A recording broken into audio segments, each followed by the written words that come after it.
sure we'll get board comment along with it. So Howard, it's all yours. Good morning and thank you. This is the third study session for the board, but it is our first where we actually met with the board before, and they developed a proposed boundaries that they are wanting to share with you and solicit the public input on what the new rural district should look like. So this is the first of two study sessions aimed at doing that. And Robert? I wanted to introduce the public. I apologize for some of the repetition to the board. Should we turn the light off? Third time we've been through. Howard, why don't you go over and dim the lights, please? This is the third time the board has been through some of these introductory slides. The county's redistricting team is the county administrative office, and they provide general oversight and direction to TSD as needed. The clerk recorder's office provides the procedural guidance as it relates to the elections code and information. The planning department provides information relative to the communities of interest in the future growth for Calaveras County. And then the technology services department is facilitating the redistricting process and providing any data and the GIS program that goes with it. So to answer the question, does the county need to redistrict, we first need to look at our existing boundaries to see if they're nearly equal. Some history. In 2001, and there's a few in the room that already talked to that were around for that process, in 2001, the state allowed the county to follow existing TRA boundaries instead of the census blocks to do the redistricting. So as a result of that, the census blocks now don't line up with the existing TRA boundaries. Therefore, to know the exact population of each of the census areas, the TRA areas is not possible. So staff worked with the census block data to give a best estimate for the population in each of the current districts. And from that, we derived that District 1 had 10,269, or 22.5% of the population. District 2, 7,836, or 17.5%. District 3, 6,654, or 14.6%. Light duty. District 4, 9,031, or 19.8%. And District 5, 11,788, or 25.9%. Winning. So the current population, according to the census count of Calaveras County, is 45,578. Each district should have roughly 20% of the population, or 9,115 people. In redistricting, generally a 5% maximum variance is considered acceptable. And today, there's an approximate 11.3% difference between Districts 3 and District 5. So we need to draw the boundaries. So the guiding principles that we're using for redistricting, that we want to establish as nearly equal districts as we can, and that's within a 5% variance. So the smallest can be 17.5% of the population, the largest at 22.5%. And that means approximately 7,975 to 10,255 in each district. The districts need to be contiguous and compact. So we can't have islands. We can't gerrymander to pick up special things that we want to have in our districts. And we need to maintain the communities of interest to the degree that we can. So as possible, we don't want to split them. And some examples of the communities of interest are communities and cities, and areas defined by community plan, and areas with similar community interest. So a couple more principles. We can also use topography when we define our boundaries. In other words, if we put a lake in the middle and there's no means around it, can constituents actually get to their supervisor, via the public roadway without crossing through all the other supervisorial districts or something like that. And public participation is strongly encouraged, i.e. that's why we're meeting today. November 1st is the deadline for the board, and the board is aware of the consequences of not meeting that date.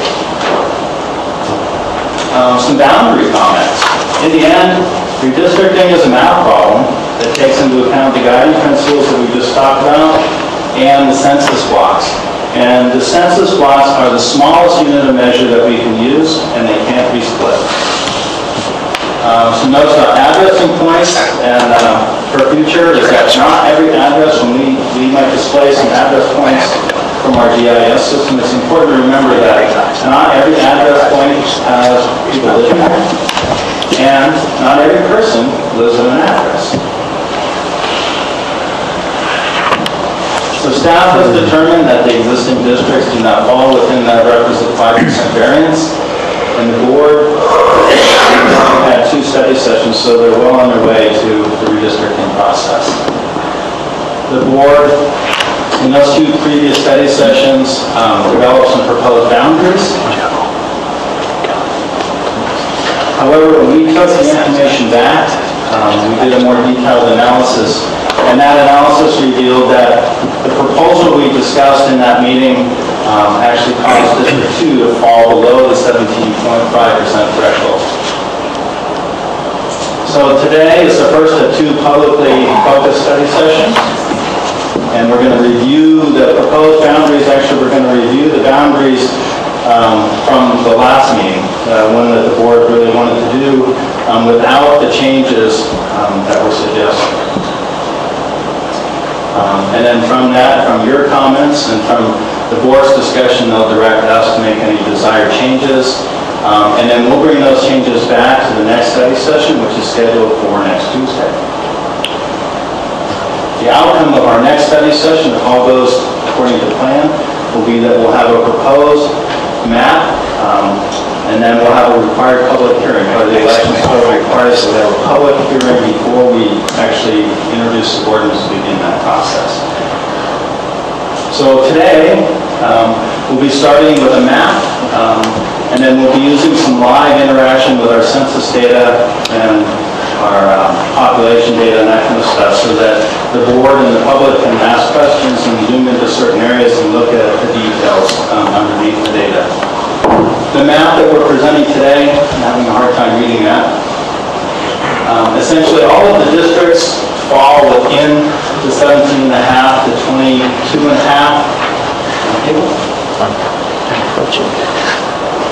District 1, as shown on the previous display, we have 9,444, or 20.6. District 2 would have 8,245, 18.09. District 3 would have 9,729, or 21.35. District 4 would have 9,561, or 20.98. And District 5, 8,609, or 18.89. So with that, we'll take, that's an overview of the map that we'll be starting with for our discussion. And with that, we'll take a minute to reconnect a different computer so we can actually interact live with our GIS software and get down to some of the basics.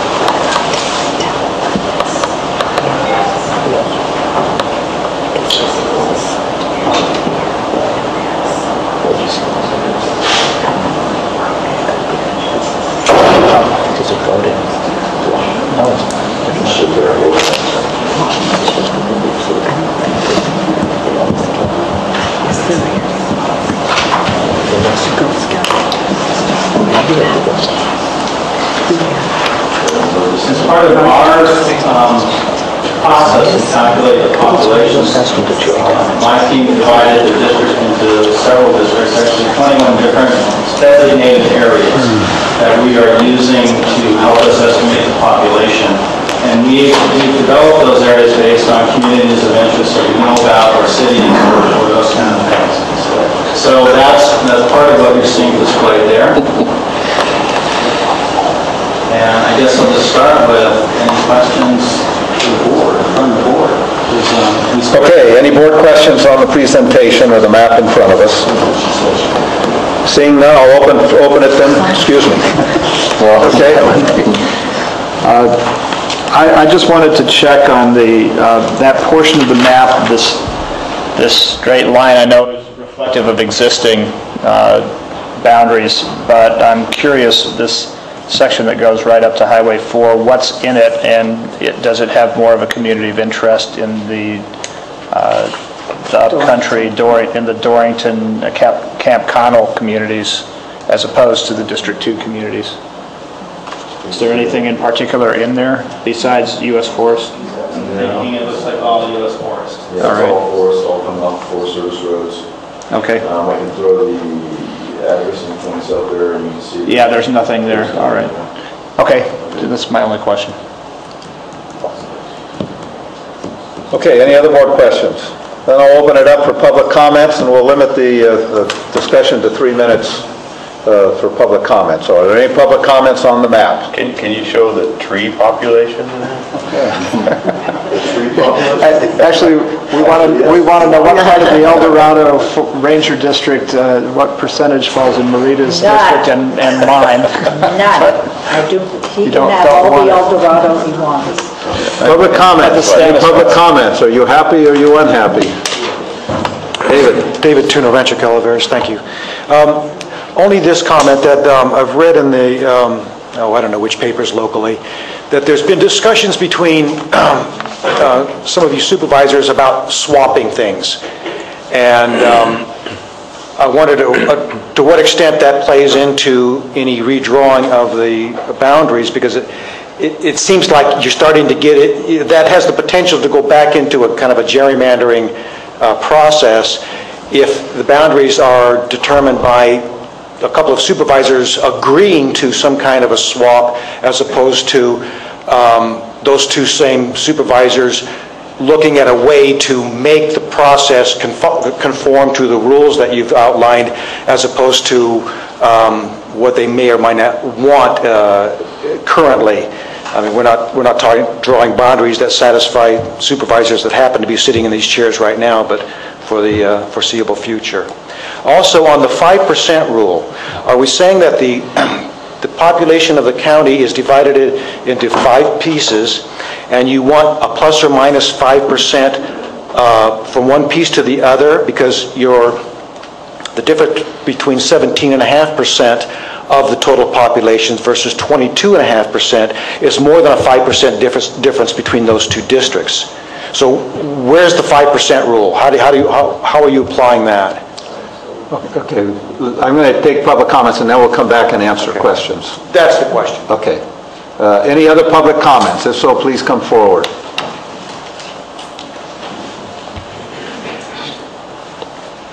Gary Caldwell, Valley Springs. I had a question with regard to the districts, that is the geographical makeup of the districts of the water district. And I wondered if there was any consideration in having them involved in this process, and if not, why not? And the same would apply to school districts. I realize we're setting up supervisorial districts with this redistricting, but it may be advantageous to have supervisorial districts and school district lines or water district boundary lines coincident, which may or may not be advantageous. And I wonder if that was given any consideration, if any coordination was proposed between the board staff and those districts I just mentioned. Thank you. Thank you. Any other public comments? Please come forward.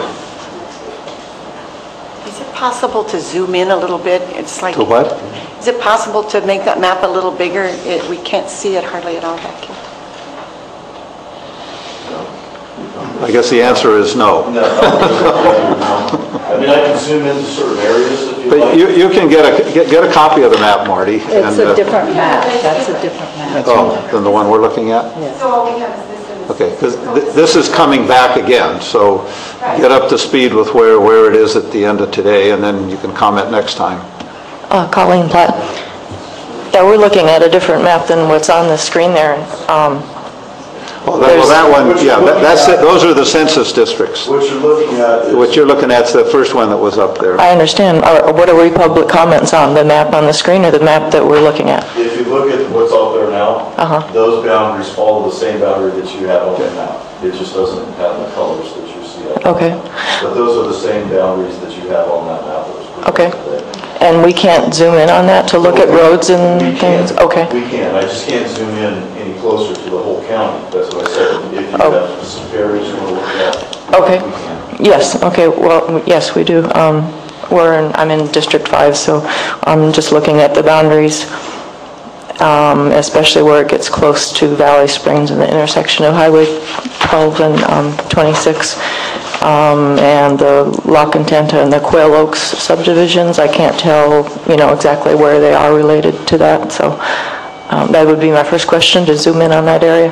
And then my second question is, there is reference to having all of this on the website for the public to look at in the first study session, so I was wondering when that was going to happen, that the redistricting website would be up. Okay.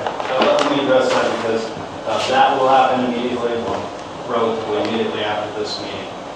Because of our inability to complete the proposed maps as developed by the supervisor at the last study session, we didn't publish anything, because the supervisors hadn't had a chance to actually agree that that's what they wanted displayed. So when we leave this meeting, that information will be posted. Okay, good, because we've been looking and there's been nothing out there. Couldn't prepare for the meeting, couldn't look at anything, so it's kind of, okay. Any other public comments? Please come forward. Really? Under what? What? Under the Calaveras County website, under the announcement section on the homepage. Holly Mines, Railroad 5. I'm just wondering, at what point are you going to zoom into the... It's hard to comment on them since you don't see roads, you don't see rivers, you don't see anything. Some extra maps like this? There's nothing on those either. I mean, there's no roads other than the major roads. And so I'm saying, if you're asking us to comment... Do we have some extra maps for the... It's not. But they still don't show anything. We need to see the roads so that we can see where we're located or where a subdivision is located. It's hard to comment. I don't think we have that at this point. We can zoom in. If maybe I could change course just a little bit and answer some of the questions, and then I think I've heard several requests to zoom into certain areas. Okay, well, you got to get a mic, so turn Jeannie's mic around to you so we can get everything for the record. The first issue I recall was the gerrymandering issue, and supervisors agreeing. Our discussions with supervisors have centered around communities of interest. So if you move boundaries around, it's more relative to whether that community thinks they're more in this community or that community. Actually, I'd like to also answer that, because we did have a conversation, by the way, all of which happened in the public meeting on that. I believe the names called out in the article were Gary and myself. We didn't do any swapping. What we were trying to do is actually figure out how to move, because our district's border and the communities of interest are kind of close. The question was, how could, since we had to add more to my district, District 2, and had to have something come from the other district, how we could avoid large transfers back and forth. How could we do it in a way that's consistent with the communities of interest in both districts? So that was there was discussion back and forth on that. We did come to a conclusion that seemed to cover that and have the least disruption to both sides of that border. But as I think was obliquely referenced early in this, the numbers, after we had gone through all of that, the numbers still didn't pan out. So this is new to all of us here today, and I do think it would be helpful to figure out what changed from that moment to this and delve into where those borders are between the different districts and what moved and what stayed the same, if that's possible to do on your maps. The next issue, if I recall right, was the participation, the 5% variance. I guess I'm not exactly sure. The minimum population in one district to the maximum in any of the other districts? No, is the 5% vis-a-vis total county population? Yes. Or is the 5% variance for one district to another? No, total population. So then you can have a variance, and there's one right there, that's almost 30% in one district. Right. Okay. The next issue was special district schools, waters, etc.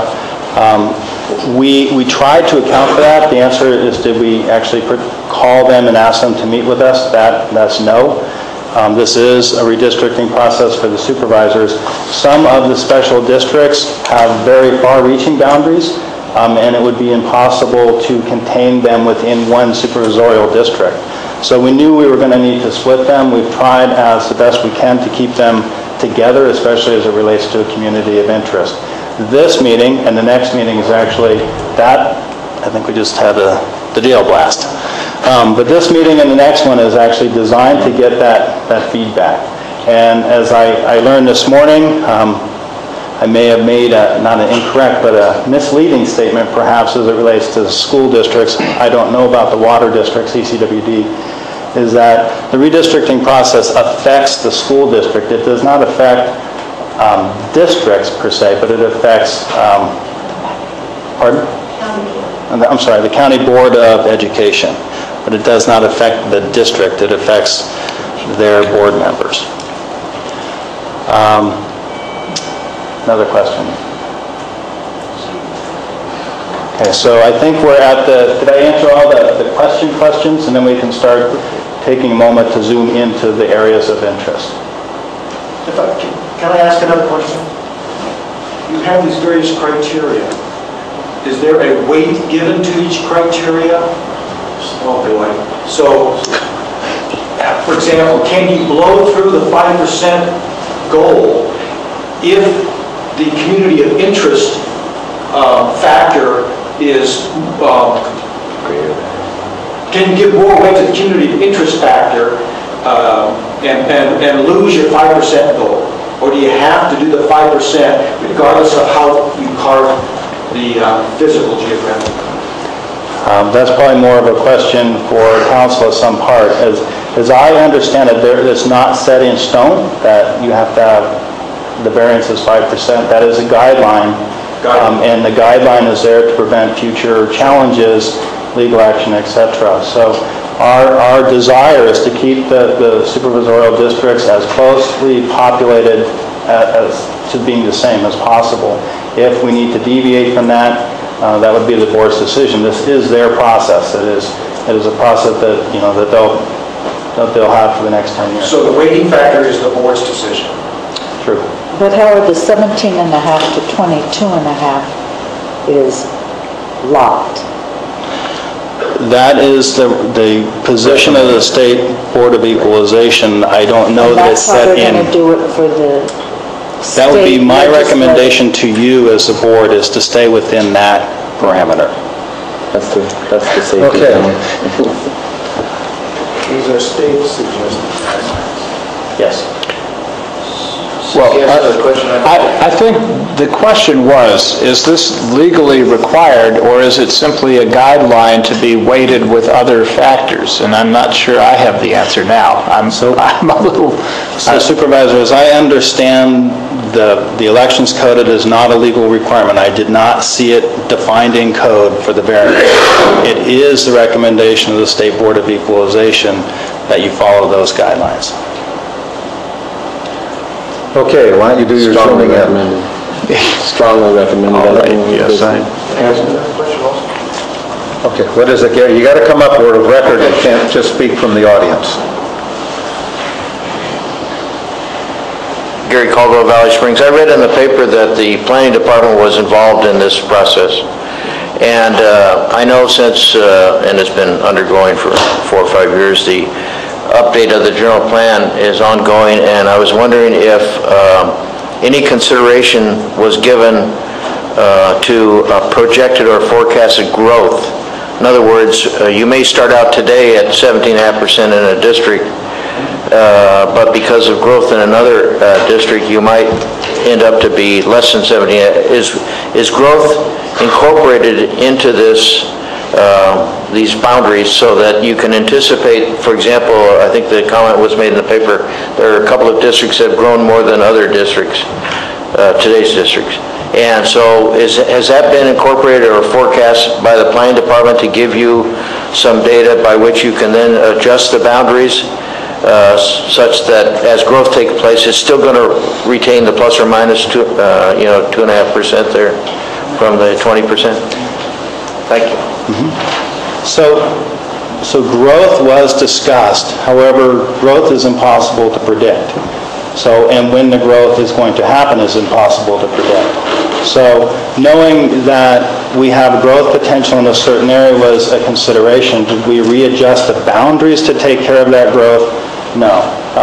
Our goal is we wouldn't want to put the projected high growth maybe at the maximum, but we definitely want to fall within the guidelines. We have no idea whether the development that's being discussed is going to be built next year or 10 years from now, and if it's built, how many people are going to live there.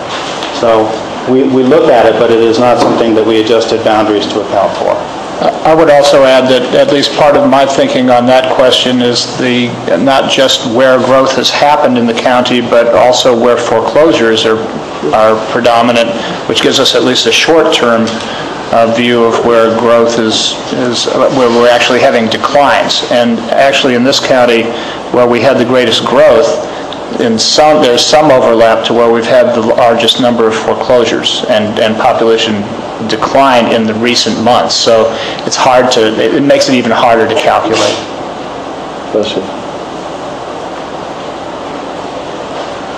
Will Moore, Valley Springs. This is not a question, it's a comment. The state has appointed a nonpartisan election commission, and these recommendations, the 5% and the community of interest things, are their recommendations for the whole state. And the idea behind it, or one of the main ideas behind it, was to avoid litigation, was to avoid lawsuits and challenges. So anyhow, just a comment. Thank you. Okay, Marty, please come up before someone jumps in front of you. Marty, a statement or question and then an answer with regard to the 5% variance within the districts versus the county overall, that it could possibly, it could be 5% one way or maybe as much as 30% another way. Gave me pause, and I'm quite sure that there are maybe people in the audience, but also people watching this on television that won't be able to say, could you clarify how that can happen, how that works? What you were talking about. I appreciate your dilemma, okay? Good luck. But all these recommendations and opinions and so on, are you aware of any California State Supreme Court decisions as far as how much the variation they see fit? That there was a case, I think it was 35, 38 years ago. Are you aware of it? I'm not aware of a case. Okay, they recommended 1%. Okay, now it's been certain agents, political agents, you might want to say it this way or that way. But as far as you were worried about litigation, but maybe he can give it a definite answer. Is it just pertain to the state, or is it goes all the way down to the county? Because at that time the case was 1%, not 5%. So I'm not sure if it's just for the statewide, but is it down to the county district levels also? Maybe I can help a little bit. This whole process obviously is based on the federal Constitution and the right to have equal representation. Obviously that's not possible to a mathematical perfection, so the question is how much variance is there that still represents equal representation? There was a recent federal court decision that stated that under all the circumstances, as much as 10% may be acceptable. But so there is no firm and fixed guideline. I think the comment that the point here is litigation avoidance to make the process sound is correct. Certainly the 5% rule is fairly conservative under federal law, but there's no firm percentage. The closer we got to 5%, or certainly 10%, the greater the potential for an accusation of gerrymandering. Thank you. I hope that helps. There was one other question on the table, I think, about the population differences. If the population of the county is divided into 5, then you would be able to take a 5%, what is 5% of the population of the county, and apply that as a minimum and a maximum number when you divide those districts. Instead of looking at each each individual district, and figuring out that population and going 5% difference between the two. I don't know if I answered that well, but... Okay. So I think the next issue is people wanted to zoom in, and so if we can take a look at areas of interest. One area of interest I heard was Valley Springs. Quail Oaks subdivision. Quail Oaks. Valley Springs, Quail Oaks. Quail Oaks Road. Well, someone will need to help me get to where they want to zoom in. I think that's it right there. See, we're talking down where it comes down to Highway 12. Okay, so is there a specific area you were concerned about or looking at? I was just curious if the Quail Oaks subdivision was all out. Okay, it's all in? All in one. Do we have one? I have one. The issue, remember, is our census blocks. And the census blocks don't necessarily follow subdivisions. Yeah. So is that a close enough view for you? Do you want to zoom into a particular area?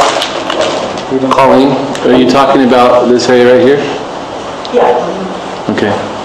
Gary's willing to loan me his laser pointer. I guess I'm going to have to get one before next week. I think Colleen's referring to this area right here in Quail Oaks, close to 12. So if that's the area that you're wanting to get.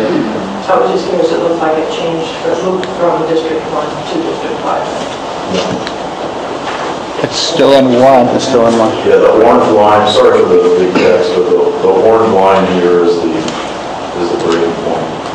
So we it's have in District 5 now. D1 here, Quail Oaks, and D5 here. One side of the street's in one. Yeah, so this is in District 1, this is in District 5? Yes. So it did move from one to the other? I think it did. Yeah. I think it did. I think before it was the boundaries of Rancho. So I think these people before were in D1. And now they're in 5. And now they're in 5. That's correct. Okay. I know at least one lady in that area that'll be excited because, not that she had anything against Gary, but she wants to try to pressure CCWD to bring water lines to her house at Quail Oaks, in Quail Oaks. Yeah. Okay, another... Hillvale? You moved, are you still in? I moved? Did you see it moving down at my house? I didn't notice. Could I see Hillvale? Hillvale, and when you say Hillvale, where you... Hillvale Drive. See, yeah, by... South Burson Road.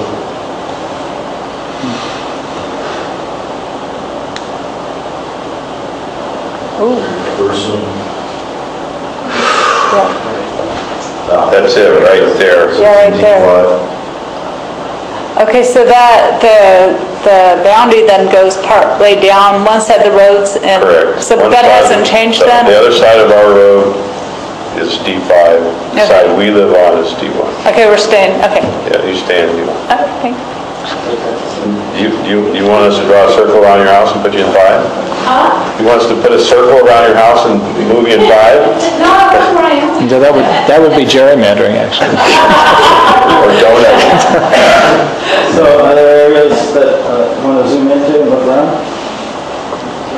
I hope I'm not changing the topic here, but when somebody asked about, had you taken into account sort of projected growth, well, it does seem to me that, in the general plan process, there is specific information about areas which are expected to grow more quickly.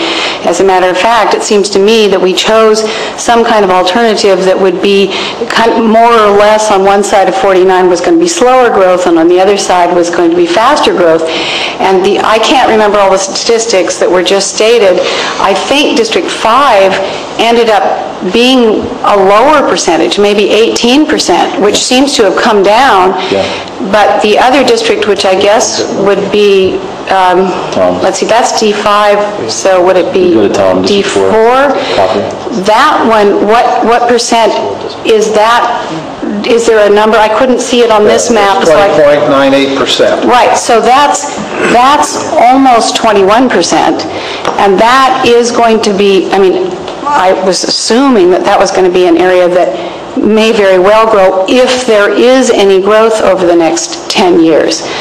So I'm just bringing that up because when we're talking about projected growth, of course, nobody can make any projections about who's going to build and when, and we also know we have many approved subdivisions which have never been built. But I think we can make some educated guesses about areas where we expect, if there is a rebound, that the growth will begin in those areas which are already prepared for that kind of growth. And so if there is any consideration of that, I was just introducing that. That's not part of this focusing in, but I mean, that's just sort of a suggestion about ways we might think about projected growth. Okay, thanks. Well, let me answer your question a little bit, Holly, and that is, historically, the last two times we did redistricting, the Highway 4 corridor was always 2.5 supervisorial districts. So we had to take half a supervisorial district out. And the board always took out Copper and put it over with the Valley Springs area, and in this instance, Rancho Calaveras. The other alternative was to take Murphy's and Douglas Flat in that area and put it over with West Point Railroad Flat and Mountain Ranch. Those were the two options available to the board. What we have this time, for the first time since I've been on the board, is that the Highway 4 corridor within these parameters equals 2 supervisorial districts. So it doesn't make any sense to take out, 1% of the population and put it with Valley Springs from someplace on the Highway 4 corridor. It just doesn't make any sense in my opinion. So with the map that's currently before us, correct me if I'm in error here, Howard, District 4 has 20.98% of the population.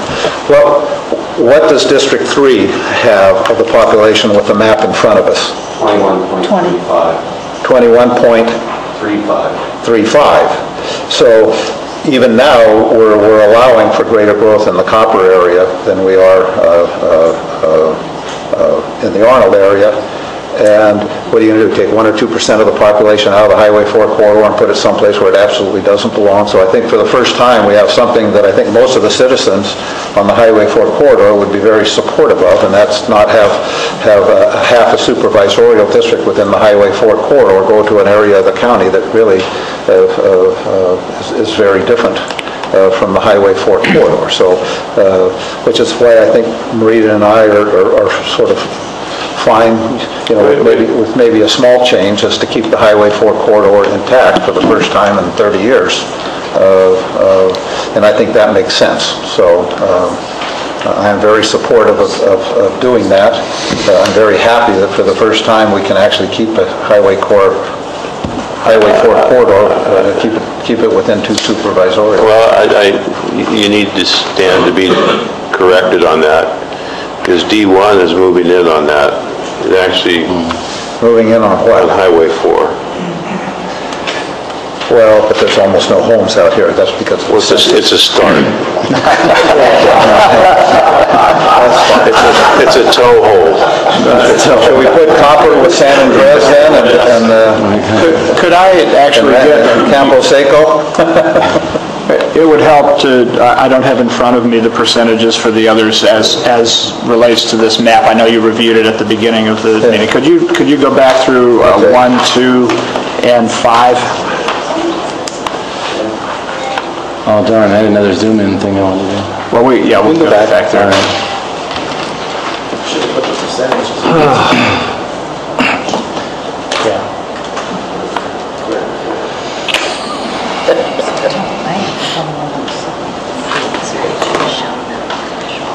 20.98, basically. It's almost the same. Numbers are down here. All right, so give us the percent. 20.7. What is it? Give us the D1 is 20.7. D1 is 20.7. D2 is 18.09. D3 is 21.35. D4 is 20.98. D5 is 18.89.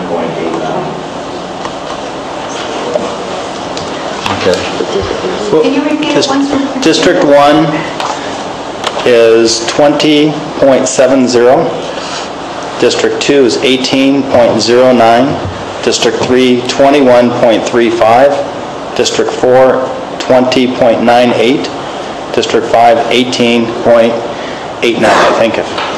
So it's a variance of slightly over 3%. Is this spreadsheet on the website? Nothing is on the website yet. It will be. After today. Zoom in, you were zooming in on some areas. Can we zoom in on Gold Creek subdivision out near Valley Springs? I know I heard you say that that the census tracts did not necessarily fit subdivision lines. That's But I thought I saw the district boundary going, it appeared, of course it's a small map, small scale map, so I couldn't really tell that closely, but it looked like it was splitting Gold Creek subdivision, but I could be wrong. I'm not familiar with Gold Creek subdivision. It's southwest of the intersection of Valley Springs. That's probably all right. Near it's between La Content and Valley Springs. And they do everything in San Andreas. Would that be this area right there? Yes. Okay, so that is all in D1. What is that horizontal line that is left of your cursor there? This one? No, left of the cursor, the other left. That's the highway. Go down the horizontal line. This one? No, that's vertical. This one. Yeah, what is that line? It's a subdivision line. Oh, it's not a district line. No, it's for lot The content. browns are your subdivisions. So if I turn them off, Okay, so that horizontal line is not a district line, so it does not subdivide, does not divide Gold Creek subdivision. Thank you.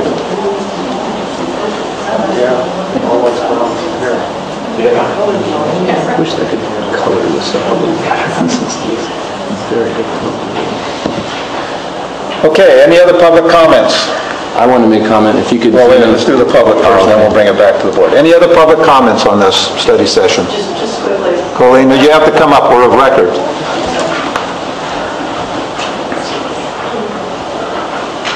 So you will have these on the website soon? Yes. These maps, and it will be in this level of detail so that people can actually see where their parcel and their roads and... You'll be able to zoom in and see, yes, look around. Okay, because I think the line does meander a bit through La Contenta there, so...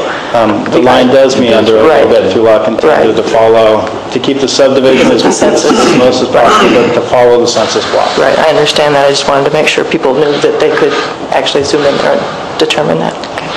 Thank you. Any other public comments? Holly, come on up, please.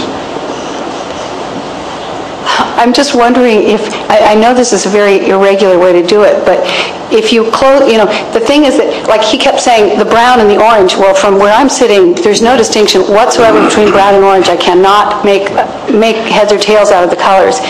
So is it possible to keep the public hearing open while you're discussing, just so people can get clarification and not be out of order? I don't think there's, huge anger being expressed. It's just that people want to be able to keep asking questions. We'll leave it open. When we start zooming in from now, we'll make a point to identify the layers. We can turn on and off the layers so you can see what's going on a little more clearly. Okay, I'll bring it back to the board at this point. Is there further board discussion? I wanted to say something before we moved on from this area. If you could take it out to Hospital Road. okay, I just changed that boundary to a red. Does that look any better? No, maybe make it a blue or something. Yeah, be tough. No, there's clay colors. Yeah. Hospital Road. Yeah.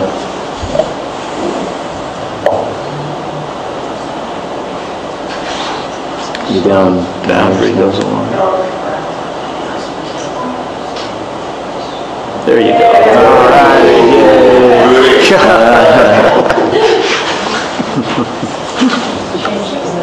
Where do you want me to go? I'm sorry. Where are we at here? Hospital. Hospital, okay. So, I see that I picked up Trinitas in my area since redistricting the district boundaries. And I just want to say publicly for the record that, you may call me a masochist, but I'm a person that likes to get things done, and I am eager and excited to be able to put this to rest right here for the people that live on Hospital Road. in regards to the, Trinitas development and people that live out there. And I know it's been an arduous, contentious thing for many years, and I'm actually, I'm not joking, I really am. I really want to put it to bed. I want to put it into it. I want to be able to work through this with the parties involved, and so I'm actually quite excited. I joke with Gary about picking up that block from his district. We made jokes back and forth or whatever, but okay. Let's not turn this into a Trinitas hearing. No. Let's talk about the So I think it's something that's going to be supervisorial boundaries. Okay, any other board comments on the supervisorial boundaries in the study session here this morning? Okay, then I'll open it back up to the public. Last go at it. And there will be another session. It will get put on the webpage according to Howard, and you will be able to zoom in on it. So feel free to do so. Public comments. I'm closing off public comments. Last go with the board. Is there any additional board comments this time? Seeing none, we'll adjourn the study session. When will this be scheduled again, Howard? Next meeting.